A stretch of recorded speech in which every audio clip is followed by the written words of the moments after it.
Nasiruddin Patwari এনসিপিতে join করছে উনি কোন টেস্টের মাধ্যমে, ওনার গিলু টেস্ট করা হয়েছে কিনা, সেই প্রশ্নটা এনসিপি ক্লিয়ার করবে। নাসিরউদ্দিন পাটোয়ারি যে বক্তব্য দিয়েছে সশস্ত্র বাহিনীকে নিয়ে, আমি নাসিরউদ্দিন পাটোয়ারিকে চ্যালেঞ্জ করে বলতে চাই, বাংলাদেশের সশস্ত্র বাহিনীর একজন সদস্য হতে যে পরীক্ষাগুলো বিশেষ করে আইসিসি পরীক্ষা দেওয়া লাগে, সেই পরীক্ষায় যদি উনি পাশ করে থাকে তাহলে আমি বাংলাদেশের নাগরিকত্ব সারেন্ডার করে যাব ওনার কাছে। এবং আমি মনে করি যে বাংলাদেশ সশস্ত্র বাহিনী সদস্যদের যে আইকিউ, যে পরীক্ষা, যে কঠোর পরীক্ষা পার করে আসতে হয়, সেই পরীক্ষার পাশ করার যোগ্যতার ধারে কাছেও নাই। উনি অস্ত্র নিয়ে কথা বলেছে, উনি যদি 10টা অস্ত্র অথবা BD-08, যে সবাই জানে সে BD-08 এর 10টা পার্টস সম্পর্কে, 10টা কার্যাবলী সম্পর্কে যদি জেনে থাকে, যদি বলে থাকতে পারে, তাহলে আমি বাংলাদেশের নাগরিকত্ব সারেন্ডার করে যাব ওনার কাছে। সুপার ফ্রেশ ফর্টিফাইড সয়াবিন তেল, শুরু হোক হেলদি লাইফের জার্নি। নাসিরউদ্দিন পাটোয়ারি যে বক্তব্য দিয়েছে, সেই বক্তব্য সশস্ত্র বাহিনীকে খুবই বিষেধাগার এবং কুরুচিপূর্ণ বক্তব্য দিয়েছে। তো সেই বক্তব্য তীব্র প্রতিবাদ এবং তীব্র নিন্দা জ্ঞাপন করছি।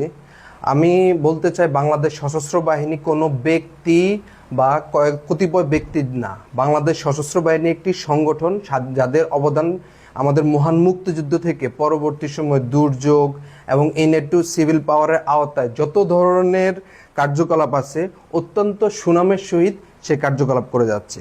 কিন্তু আমরা দেখতে পাচ্ছি যে নাসিরউদ্দিন পাটোয়ারি যে বক্তব্য দিয়েছে, সেটা আসলে ওনার একান্ত ব্যক্তিগত বক্তব্য, বাট সে যেহেতু একটি দলকে রিপ্রেজেন্ট করে, তো সে জায়গা থেকে আমি বলবো, এনসিপির যে 4জন নেতা কক্সবাজারে গিয়েছে, এবং যে বিতর্ক সৃষ্টি হয়েছে, সেটা কি পুরো এনসিপি দায়ভার বহন করে কিনা, এবং সেটা পুরো এনসিপিকে রিপ্রেজেন্ট করে কিনা, ইনক্লুডিং নাহিদ এবং বাকি যারা আছে, সেটা করে না।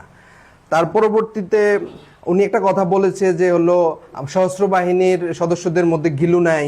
তো এই কথা জায়গা থেকে হলো আমি বলতে চাই যে এনসিপির নেতা নাসিরউদ্দিন যে কথাটা বলেছে, উনি সশস্ত্র বাহিনীর কি ধরনের পরীক্ষা নিয়েছে যে গিলু টেস্ট করার জন্য, সেটা ওনাকে বলতে চাই। তো সে প্রশ্নটা উনি হয়তোবা ক্লিয়ার করবে। আর আমি সর্বোপরি একটা কথাই বলি যে বাংলাদেশ সশস্ত্র বাহিনী এর মধ্যে 2-1জন খারাপ ব্যক্তি থাকতেই পারে। তো সেই ব্যক্তির মাধ্যমে পুরো সশস্ত্র বাহিনীকে যদি আপনারা বিচার করতে যান, সেটা কখনো সঠিক বিচার হবে না। তো যেমন আমাদের বাংলাদেশ সশস্ত্র বাহিনী পার্বত্য চট্টগ্রাম থেকে শুরু করে বাংলাদেশের সার্বভৌম রক্ষা থেকে শুরু করে বাংলাদেশের আইনশৃঙ্খলা বাহিনী বর্তমানে সুশৃঙ্খল বাহিনী রক্ষা করার জন্য এবং আইনশৃঙ্খলা বজায় রাখার জন্য যে ধরনের কার্যকলাপ নিচ্ছে, সেটা অত্যন্ত প্রশংসনীয়। এটি আসলে বাংলাদেশ সেনাবাহিনীকে এবং জনগণকে মুখোমুখি করার জন্য নাসিরউদ্দিন পাটোয়ারির বক্তব্য। তো সেই জায়গা থেকে আমরা বলতে চাই যে বাংলাদেশ সেনাবাহিনী শুধু একজন ব্যক্তিকে রিপ্রেজেন্ট করে না, বাংলাদেশ সেনাবাহিনী একটি সংগঠন এবং বাংলাদেশ সেনাবাহিনী একটি সুশৃঙ্খল সংগঠন। সেই সংগঠনেরকে নিয়ে কথা বলার ওনার সেই আইকিউ বা সেই যোগ্যতা এখনো হয় নাই। আমি নাসিরউদ্দিন পাটোয়ারিকে বলবো, উনি কয়টা অস্ত্রের নাম জানে, যে অস্ত্র নিয়ে কথা বলছে, উনি কয়টা অস্ত্র জানে, সেই অস্ত্র নিয়ে উনি কথা বলুক। বাংলাদেশের সশস্ত্র বাহিনীর সদস্যদেরকে, যারা অফিসার হয় ওনাদেরকে আইসিসবি টেস্ট হয়, যারা সোলজার থাকে তাদেরকে বিভিন্ন টেস্টের মাধ্যমে আসতে হয়। নাসিরউদ্দিন পাটোয়ারি এনসিপিতে জয়েন করছে উনি কোন টেস্টের মাধ্যমে, ওনার গিলু টেস্ট করা হয়েছে কিনা, সেই প্রশ্নটা এনসিপি ক্লিয়ার করবে। তো সে জায়গা থেকে বলবে, এ ধরনের উদ্ভট বক্তব্য দিয়ে জনগণকে এবং সশস্ত্র বাহিনীকে জনগণের সাথে মুখোমুখি করার জন্য যে অভিপ্রায় এবং দেশে আইন শৃঙ্খলার অবনতি ঘটানোর জন্য যে পায়তারা করতেছে, সে পায়তারা আমরা তীব্র নিন্দা এবং প্রতিবাদ জানাচ্ছি। দেখুন, এনসিপি একবার শোনা যায় বহির্বিশ্বের মদদে চলে, একবার শোনা যায় কিংস পার্টির মদদে বা সরকারের মদদে চলে।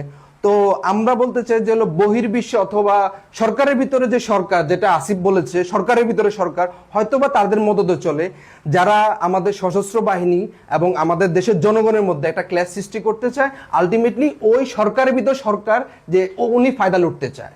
তো সে জায়গা থেকে বলে রাখি যে যারা সরকারের ভিতর সরকার আছেন, তারা যদি এ ধরনের পায়তারা করে থাকেন, সেটা আপনাদের অলিক কল্পনা এবং দিবা স্বপ্ন। বাংলাদেশ সশস্ত্র বাহিনী অত্যন্ত সুনামের সহিত 5th অগাস্টের যে অবদান রেখেছে।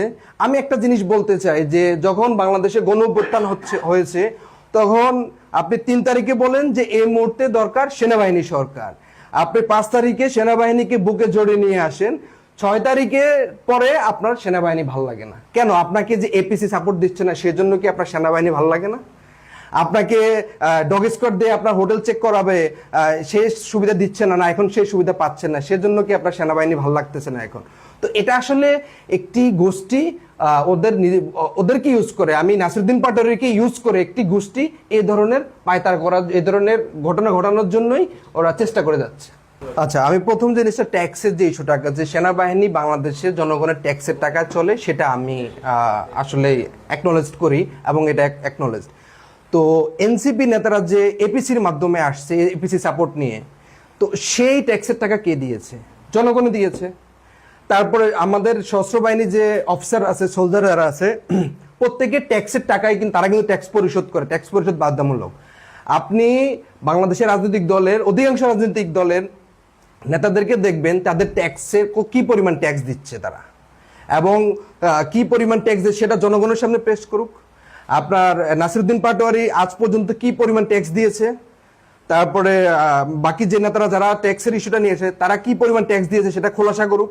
দেখা যাবে পুরো সশস্ত্র বাহিনীর সদস্যরা যে পরিমাণ ট্যাক্স পরিশোধ করেছে, আমার মনে হয় না পুরো বাংলাদেশের রাজনৈতিক দলের নেতারা সেই পরিমাণ ট্যাক্স পরিশোধ করে। ওকেপি মিশন থেকে যে পরিমাণ ট্যাক্স সরকার, যে পরিমাণ টাকা বাংলাদেশের গভর্নমেন্ট পায়, সেই বাংলাদেশের রেমিটেন্সের বৃহৎ উৎস সেটা হলো সেনাবাহিনীর মিশন। সেই মিশনের টাকা কিন্তু আমাদের দেশের উন্নয়নের জন্যই কিন্তু সশস্ত্র বাহিনীর সদস্যরা দিয়ে থাকে। তো সে জায়গা থেকে এ ধরনের প্রশ্ন আসলে অবাঞ্ছিত।